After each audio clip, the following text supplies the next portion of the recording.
Hello, everybody, and welcome to another episode on the Mainstream Indie Music channel where we talk about all things related to indie music. How would you like to be in a band with your special someone, your spouse, boyfriend, girlfriend, whoever that you were with, and you made music together?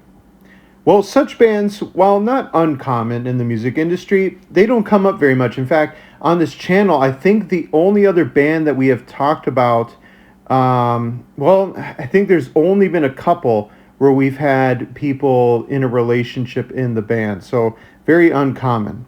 But not only that, but this band that we talk about today also has a unique way of writing songs in that they go on huge, sometimes worldwide, sometimes just huge sailing adventures to draw inspiration for new albums. Well, that is the band that we are talking about this week. The band name is called Tennis, and it consists of a husband-wife duo, Patrick and Elena. Now, they have been making music for some time now. I think it's been over 10 years now at this point, and they're still going strong. So, of course, the big question, how did this happen? What has their songwriting process been like? And what are they doing today? Well, that is what we are going to talk about. Now, as a band, Tennis has pretty much been a fan and critics' darling. Kind of reviewing their discography, I did not see pretty much any negativity towards their albums. And their sound is very heavy, kind of dream pop. Think of like heavy synth, dreamy kind of spacey guitar riffs, and a very haunting voice by Elena in the background. So Elena and Patrick actually had first met in college and were dating and started dating. And the interesting thing is, although Patrick had a very big background in music, Elena says that her only background in it was playing music for her local church because her father was a pastor for the local church in the area. And that was, I think even then, it had been a long time since she kind of took playing music and doing music seriously, especially because after college, after they had graduated, that's what she was going to do, was pursue her major out in the job market. So she had no intentions really of playing music together until one day Patrick suggested that they go on a huge sailing voyage together. And what happens is Elena goes on this big sailing trip with Patrick to be a supportive girlfriend at the time. She mentions that Patrick had had this dream of sailing for a very long time. It was something that he constantly talked about. And when they had graduated college, it kind of seemed like kind of the last hurrah before, of course, entering, maybe you could call it the real world, right? So she does it to support him, and they go and sail. What's kind of funny is Elena herself mentions that she was probably the last person you would think to be a sailor, having like never stepped on a boat, lived, super inland, no experience sailing and so forth. And so you got to give it to her for trying it out, So they go on this sailing trip and they write music essentially.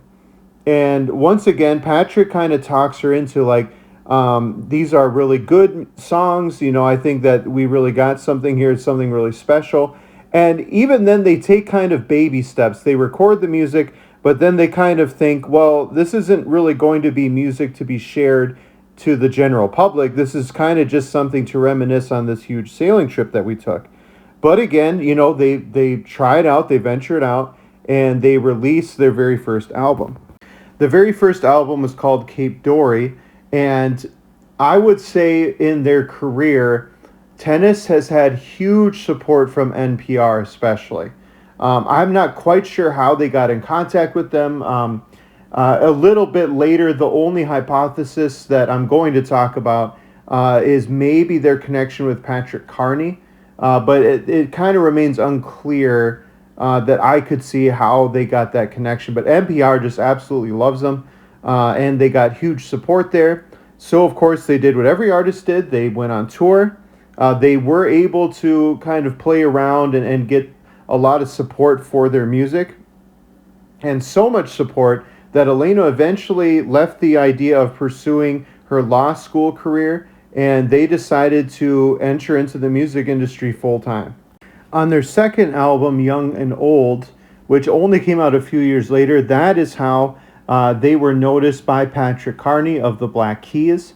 And as you know, in our previous video here on this channel, Patrick has had a huge hand in a lot of indie artists because he knows the music industry so well. He started to build his own studio and started to build up a lot of producing studios as well. And Tennis was one of the bands that he decided to feature.